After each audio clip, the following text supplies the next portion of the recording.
the return of TNA Wrestling, the return, the relaunch, however you want to call it, Chris Sabin, takes place on Saturday night from the Palms Resort and Casino out in Las Vegas, Nevada. You can catch it live on DAZN pay-per-view in select international markets. He will be defending the X-Division title against Kushida and Vikingo, the TNA X-Division champion, Chris Sabin. And it's still weird to say. Think of like an intro, and I'm like, how do I give this like big pizzazz? TNA's back. I think I failed, and I do apologize. But when you hear when you first hear that news, Chris, what was running through your mind? I was excited. Yeah, I thought it was the right choice from the moment I heard that we were going to rebrand as TNA again, because to me, it seems like the identity of Impact Wrestling has always kind of been, well, it used to be TNA, or someone asked you about Impact Wrestling. Well, do you remember TNA? It used to be a TNA. So I kind of feel like that being going back to rebranding, even though it was, I feel like it's a new beginning for the company and a chance to bring back some of those old fans who possibly watched back in the day and maybe didn't realize that Impact Wrestling was the same thing as TNA. So but yeah, like, I mean, even when I would like sometimes crossing the border to go into Canada or something, driving to a show in Toronto, I'd be talking to the immigration officer, and sometimes a lot of times they watch pro wrestling for whatever reason. I seem to get these officers that are wrestling fans, but like, what are you crossing for? Oh, I work for Impact Wrestling, going to a show. Oh, Impact Wrestling. Oh, I never heard of that. Oh, well, have you heard of TNA? Oh, TNA. Yeah, blah, blah, blah, blah, blah. So, that's happened several times. So I think it's the best decision for the company. I've talked to wrestlers in the past. There's always been two sides of the spectrum to exactly what you just said. They would chuckle, or they'd be like, just roll their eyes, because it's like, how do you not know about this? Did that ever become frustrating for you? And we're like, I do not know what this is. It's the same thing. We just switched the name. Yeah, it's no. I mean, I don't let it bother me. I know, who knows what people go through in their lives and why they don't remember certain things or whatever. I don't hold that against anyone. So no, it never really bothered me. But like I said, now with those people, when we say, Impact Wrestling, what's that? Maybe when you say, now we can say TNA, and then they'll know right off the bat what we're talking about, what promotion we're referring to, and all that. So are you glad to say that now? Like, you go through immigration, you're going there, like, I work for TNA, and they're like, yes. Like, what's the reaction been just around your circle and just the different indie shows and so on and so forth? Yeah, from my understanding, people are psyched about it. I haven't really heard much negative feedback on it. I know the roster is excited. There's a lot of people who, like, I'll do these indie shows, right? And there'll be like these 18, 19, 20-year-old kids on these shows, right? And I turn 42 next year. So I've been wrestling longer than some of these kids have been alive. So they, it's crazy to hear them say, yeah, I grew up watching the X Division, grew up watching TNA, blah, blah, blah, grew up watching you and stuff. I'm like, well, cool. You make me feel super old, but thank you. I really appreciate that. Yeah, so I mean, there's this whole generation of people who like grew up watching this stuff because, like, you think about these kids that were born in like the year 2000, what were their options in the mid 2000s as far as like net wrestling on national television goes, right? It was WWE and TNA, and that was about it. So, I think there's a whole, generation of people right there that we can capture back. Man, if you're 42, I'm very jealous. You're going to be 42. I'm jealous. I'm about to turn 43 in the beginning of March. I'm very 42, Chris. The bones get a little more achy in the morning. It's the best. It's the best tip I can give you about and the gray comes in more. My wife gives me a little bit more of a hard time now. Your gray isn't bad. Your gray isn't. Do you have kids or? No kids. Just got married. Just me and my wife right now. But we're you never know. There might be a junior Chris Sabin coming up pretty soon. You never know. Like, his dad's gonna be one of the best of all time. And you look at with this event, and I thought it was very smart of management to just not do any shows after final resolution. Just let's kind of just do a whole total reset. TNA is going to relaunch here on this coming Saturday. You look at the match and it's like, whoa, You know, Kushida just signed a new deal. Vikingo is coming in from AAA and AEW. Was this on the radar for you? Have you ever even been in the? I know you've been in the ring, Kushida, but have you ever been in the ring with Vikingo? So I have one time, and it was actually when Impact went down to Monterey, just that was November, I think it was. So there was a multi-man match in the main event, and then I got put in, and then so I was on the same team as him though. So yes, I had been in the same ring with him, but we were on a team. I actually haven't wrestled against him. This will be the first time. Watching him and being, you know, a lot of people say they're in awe of him. I've seen him wrestle a couple of times, and it's like he takes your breath away every single time. And when you're watching him, what's going through your mind? Yeah, man, that's unbelievable. He does things that I did not think were humanly possible. And that's amazing to see too, because like the high flying standard nowadays, you look at like the standards throughout like the generations of pro wrestling when it comes to like high flying wrestling, like, you know, Rey Mysterio. He's like a new Rey Mysterio, you know. Rey Mysterio Jr. came upon the scene and was doing all these things like you immediately you were hooked just seeing one match of this guy. And I think Vikingo has the same kind of aura to him that like all you need to do is see this guy perform one match, and then you're kind of like, holy crap, I need to see more of this guy. This is just unbelievable.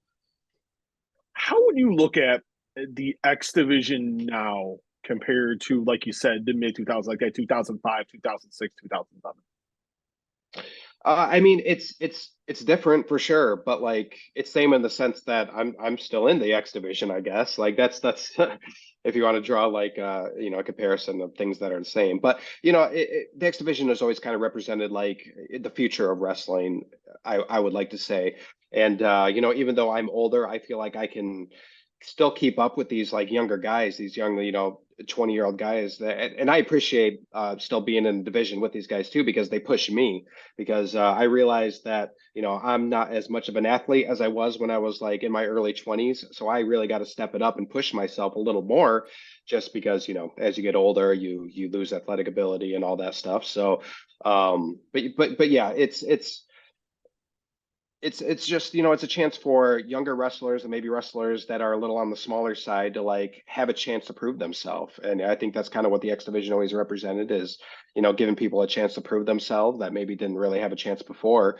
And you know, hopefully that's what the X division can do leading in this new TNA generation.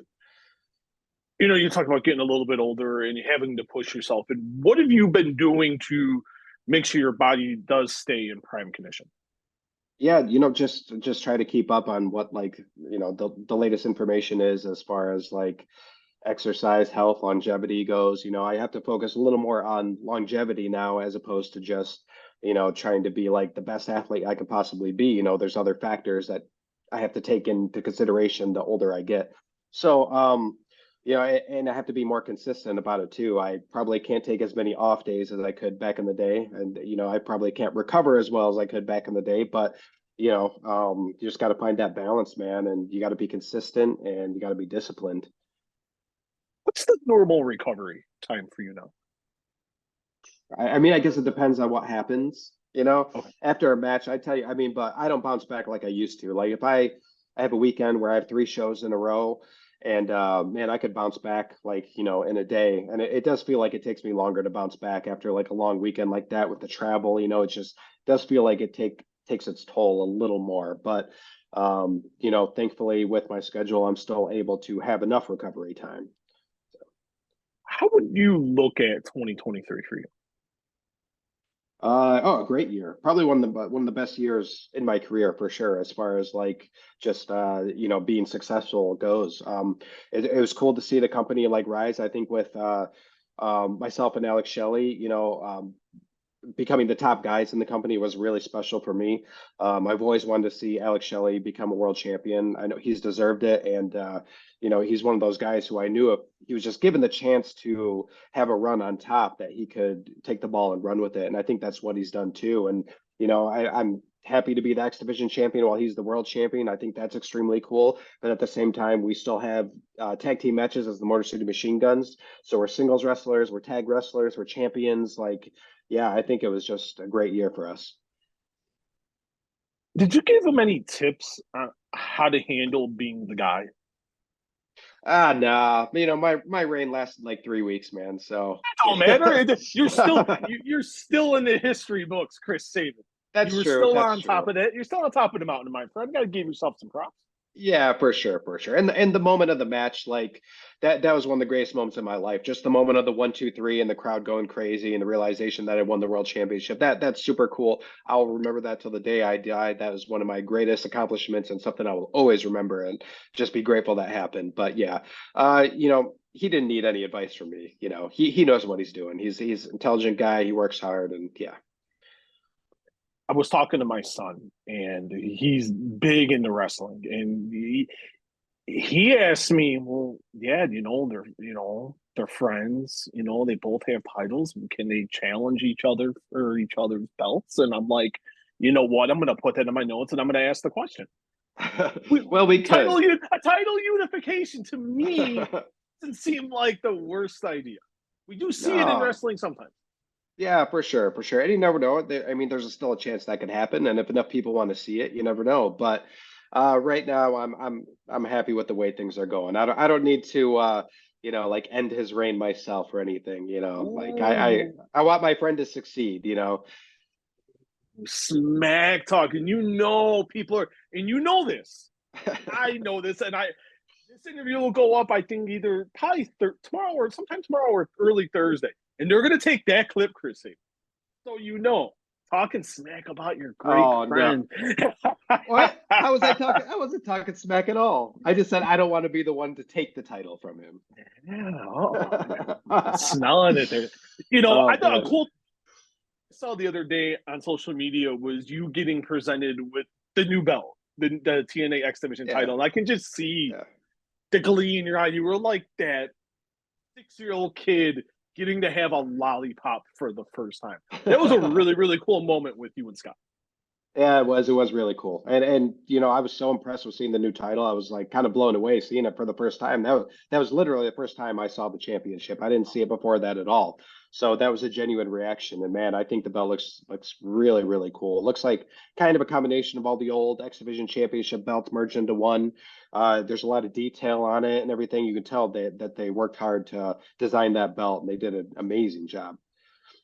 That's what I was talking. I was in a meeting recently with people in the company, and that's what they were saying, that was the agenda, the goal of making the new belts was kind of bringing all the history and prestige and try to wrap it as best you can into one. And I just looking at what I think it was you, um, Ace Austin and Chris Bay. I was like looking at their belts too, and I'm like, Hmm. exactly what they went for. So I thought they did really well there. And a couple more questions, Chris, and thank you so much for the time today. It's greatly Yeah, appreciated. man. And Yeah. the day after Hard to Kill, Mhm. turn to the Palms, and you talked about teaming with Alex Shelley, and you got my opinion, you couldn't ask for another great tag team partner, Kazuchika Okada. You guys will be facing Eddie Edwards, Moose, and Brian Myers, and you couldn't have asked for a better partner. Man, you just No. dial it up. Man, we're gonna call Okada something. So what is what does it mean to you to once again be with the Rainmaker? So I think there's a little story there that people don't realize how special this is for Yeah. the three of us to team up as a team. Um, Alex and I in 2000, it's either 2006 or 2007, we would go to Toronto and work for a promotion called UWF. And it just so happens one time we showed up there and Ultimo Dragon was booked on the show and he brought his student with him. And his student was Kazuchika Okada. He was this was when he very first started wrestling. He had black boots, black trunks, and it Oh, was yeah. He's a total young boy style. But yeah, and it was Ultimo Dragon and Okada versus the Motor City Machine Guns. This is before we obviously knew who Ultimo Dragon was, of course. But this was the first time we met Okada. And yeah, so we had that match and we took a picture afterwards. And now every time we see each other throughout the years, we make sure we recreate the same picture. So there's a lot of history with us. We've known Okada for a very long time, and we got close with him when he was living in Florida, staying, and he was with TNA for a couple of years there. Him and Alex were really close, and I would hang out with them sometimes too. And so, you know, we just developed a friendship on, you know, the three of us. So it's a special thing, and you know, we're definitely going to recreate that picture again, I think, after this match. Gotta put that picture up on social media.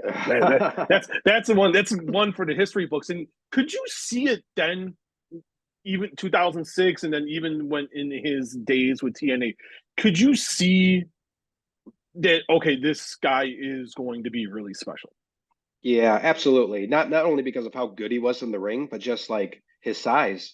You know, he was really tall, and he had just like a presence about him. So I mean, yeah, I could tell that that he was going to be extremely successful, and you could tell New Japan was investing in him a lot, you know, by sending him to the United States for a couple of years for his excursion and stuff, you know.